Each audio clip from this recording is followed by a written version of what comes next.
같이 기도함으로 새벽기도 시작합니다. 하나님 말씀 가운데 귀를 기울일 때에 우리 가운데 깨달음이 있게 하시고 오늘 주변에 일어나는 모든 상황들과 일들을 다르게 바라볼 수 있는 하나님의 영안이 열리는 시간이 되게 도와주옵소서. 예수님의 이름 받들어 기도합니다. 아멘. 오늘 데살로니가 전서 1장 1절에서 10절입니다. 1장 1절에서 10절까지의 말씀입니다. 바울과 실로아노와 디모데는 하나님의 아버지와 주 예수 그리스도 안에 있는 데살로니가인의 교회에 편지하노니 은혜와 평강이 너에게 있을지어다. 우리가 너희 모두로 말미암아 항상 하나님께 감사하며 기도할 때에 너희를 기억함은 너희의 믿음의 역사와 사랑의 수고와 우리 주 예수 그리스도에 대한 소망의 인내를 우리 하나님 아버지 앞에서 끊임없이 기억함이니 하나님의 사랑하심을 받은 형제들아 너희를 택하심을 아노라. 이는 우리 복음이 너에게 말로만 이른 것이 아니라 또한 능력과 성령과 큰 확신으로 된 것임이라. 우리가 너희 가운데서 너희를 위하여 어떤 사람이 된 것은 너희가 아는 바와 같으니라. 또 너희는 많은 환난 가운데서 성령의 기쁨으로 말씀을 받아 우리와 주를 본받은 자가 되었으니 그러므로 너희가 마게도냐와 아가야에 있는 모든 믿는 자의 본이 되었느니라. 주의 말씀이 너희에게로부터 마게도냐와 아가야에 들릴 뿐 아니라 하나님을 향하는 너희 믿음의 소문이 각처에 퍼졌으므로 우리는 아무 말도 할 것이 없노라. 그들이 우리에 대하여 스스로 말하기를 우리가 어떻게 너희 가운데에 들어갔는지와 너희가 어떻게 우상을 버리고 하나님께로 돌아와서 살아계시고 참되신 하나님을 섬기는지와 또 죽은 자들 가운데서 다시 살리신 그의 아들이 하늘로부터 강림하실 것을 너희가 어떻게 기다리는지를 말하니 이는 장래의 노하심에서 우리를 건지시는 예수시라. 아멘.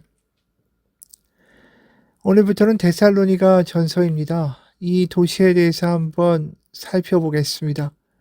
이 데살로니가라는 도시는 로마인들이 주전 2세기 때 이 로마와 동방을 연결해주는 대로를 건설했는데 그 대로에 있는 아주 교통의 요지였습니다. 그리고 기후도 해양성 기후라 굉장히 온난하고 춥지도 않았고 비옥한 평원이 뒤에 있었고 또 아주 풍부한 광물과 산림 자원을 갖추고 있었기 때문에 이 교역이 발달하고 경제적으로도 굉장히 부유한 도시였다라는 거죠. 그래서 마게도니아의 중심 도시의 역할을 했습니다. 이 물질적으로뿐 아니라 정치적으로도 굉장히 큰 혜택을 누렸는데 로마로부터 자유도시의 지위를 허락받아서 이 총독이 아니라 자신들이 자치권을 가지고 그 도시를 운영했을 뿐 아니라 이 로마 제국으로부터 여러 가지 정치적인 혜택을 누렸습니다. 그러다 보니까 이 도시 자체가 황제에 대한 충성심이 강할 수밖에 없었죠. 그래서 주전 1세기 말부터 이미 카이사르 황제를 숭배하는 신전이 그 데살로니가에 존재했습니다. 이 황제 숭배에도 열심히 했을 뿐 아니라 이 모든 그 당시에 동방에 또 이제 그 고린도 지역이나 마게도니아 지역이나 아테네나 모든 곳에는 각 도시마다 그 도시에서 우리의 수호신이라고 주력으로 미는 신들이 하나씩 다 있었어요. 에베소에 아데미어 신이 있었던 것처럼 바로 데살로니가에는 카비루스라는 신이 있었습니다. 근데 그 신에 대한 이야기가 참 특이해요. 자기 형제들에 의해서 살해당했습니다. 이 신이. 하지만 다시 돌아와서 이 악한 이들을 정리하고 가난하고 힘든 이들을 해방시켜 줄 것이다.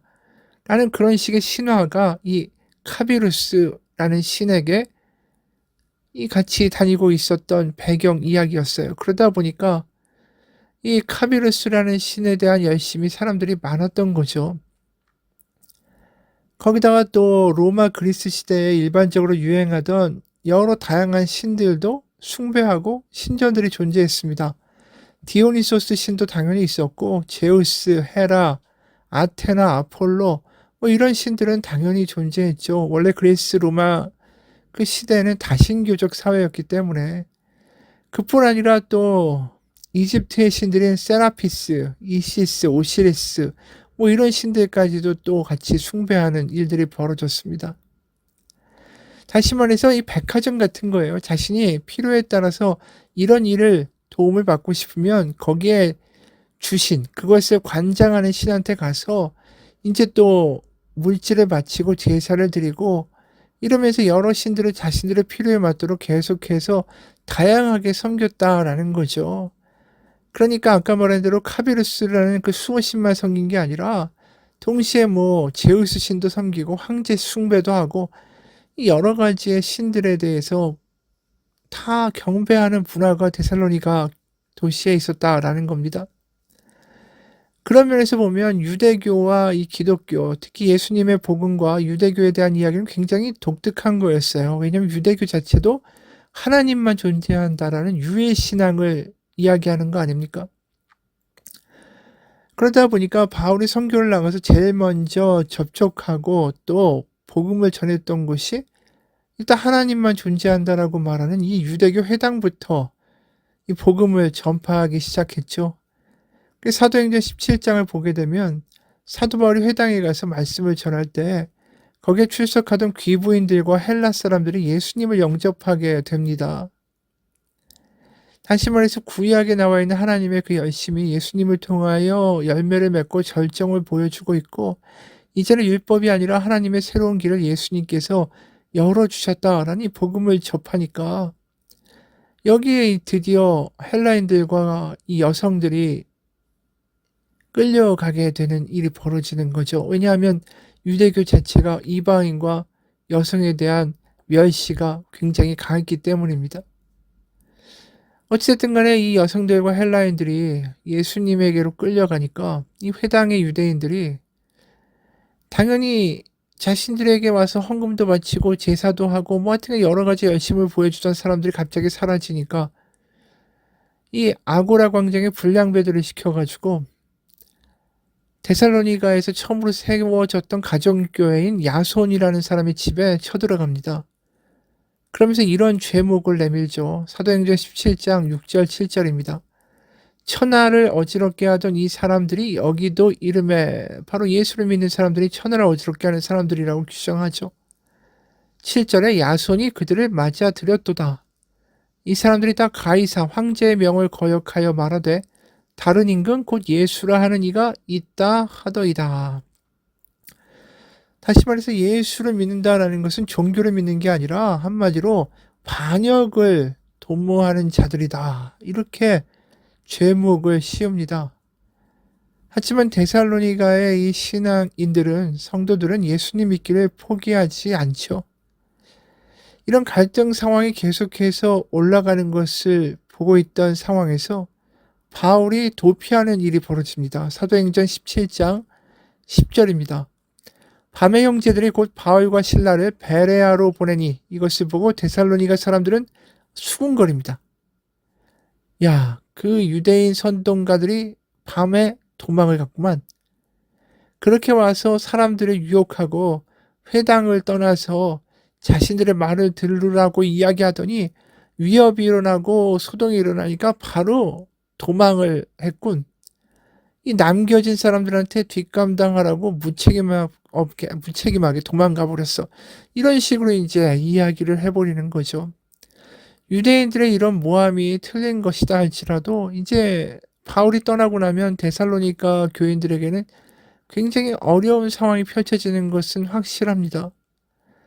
이 다신교적 사회에서 오로지 주님만을 믿겠다라는 것 자체가 쉬운 일이 아닌데다가 유대인들마저 핍박을 하고 뒤에서 그 복음을 전해줬던 바울, 지도자란 사람은 도망이나 가고 뭘 믿느냐 이렇게 겁 많고 도망가는 사람들이 가르쳐준 복음이 무슨 복음이냐라고 계속해서 핍박하는 거죠.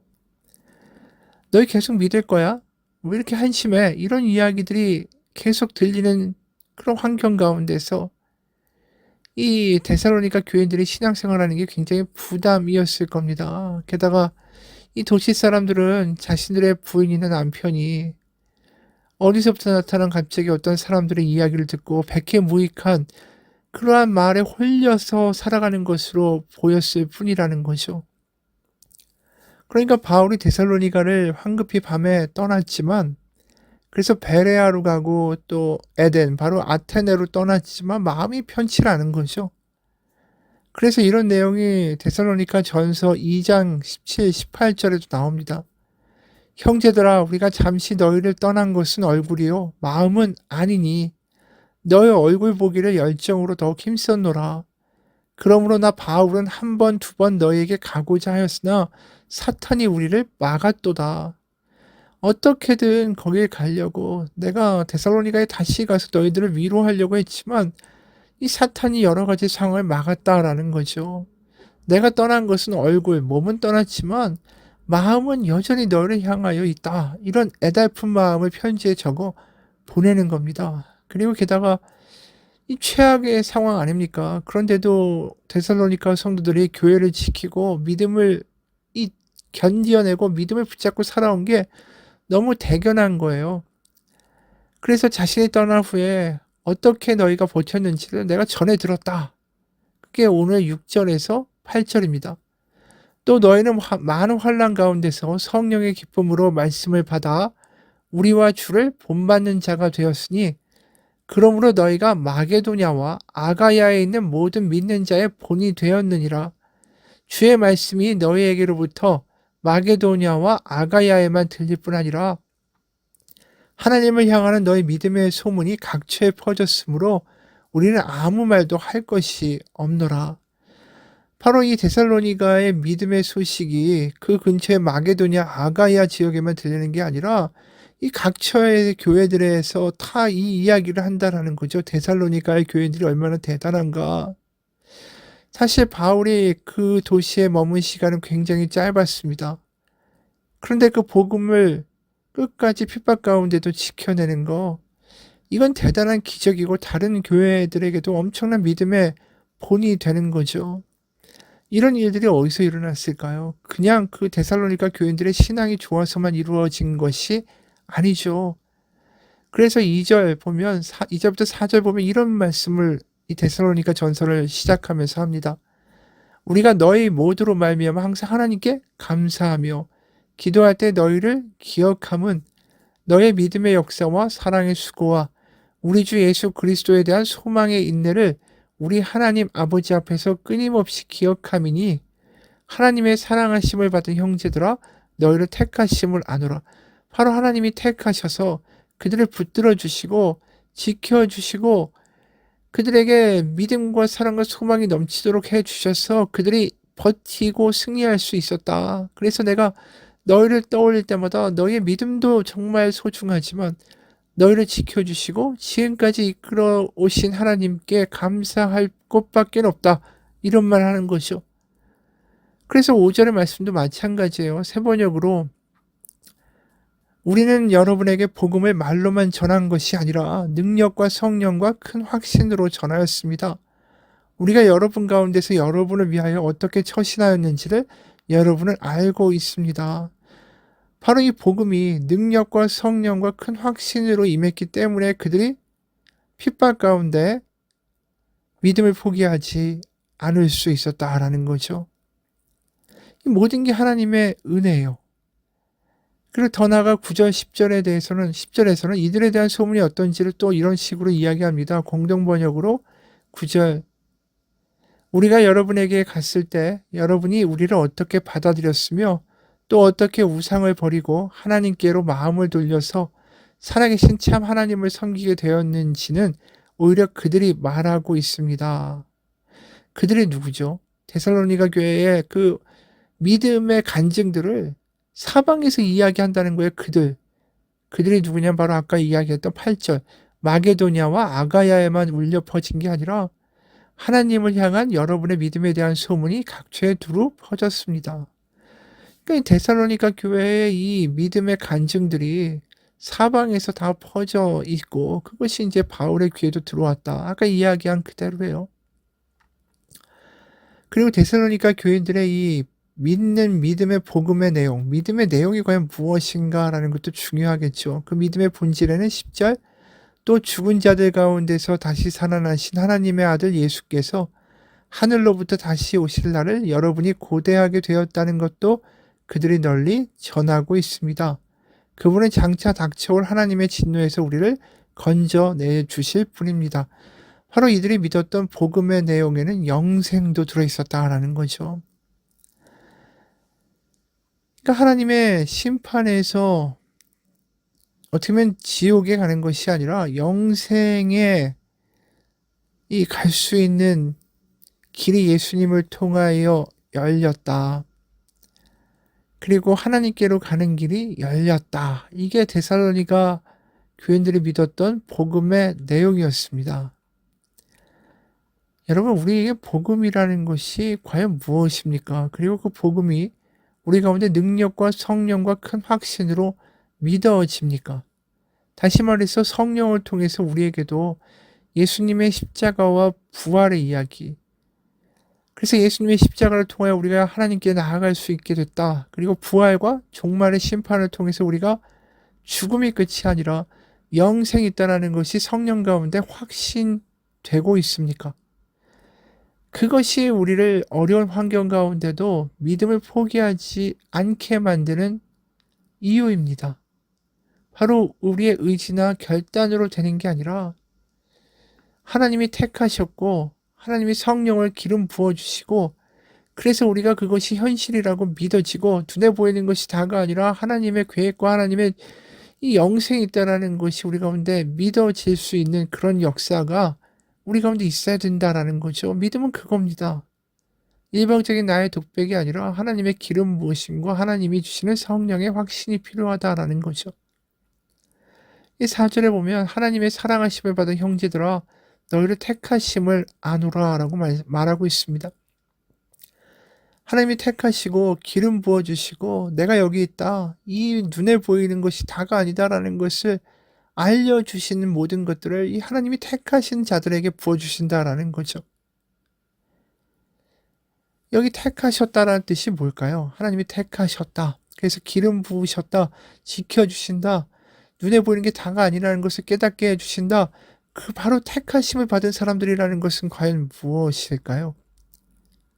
그럼 우리가 성령으로 충만해서 이 어려운 상황을 이겨낼 수 있기 위해서는 우리가 택하심을 받은 사람이어야 되지 않을까요? 그런데 이 택하심을 받는다라는 것이 그러면 무엇인가에 대해서 생각해 보면 우리는 그냥 하나님이 이미 구원받을 사람을 정하시고 아닌 사람은 또 정하셔서 이 택하심 받은 사람들은 따로 있다라는 식으로 오해하기가 좋습니다. 그런데 사도행전 17장을 보면 4절에 그 중에 어떤 사람 곧 경건한 헬라인의 큰 무리와 적지 않은 귀부인도 권함을 받고 바울과 실라를 따르나. 이미 말한 대로 데살로니가 교회의 교인들이 누구였던가 택하심을 누가 받았는가를 우리가 말한 바가 있죠.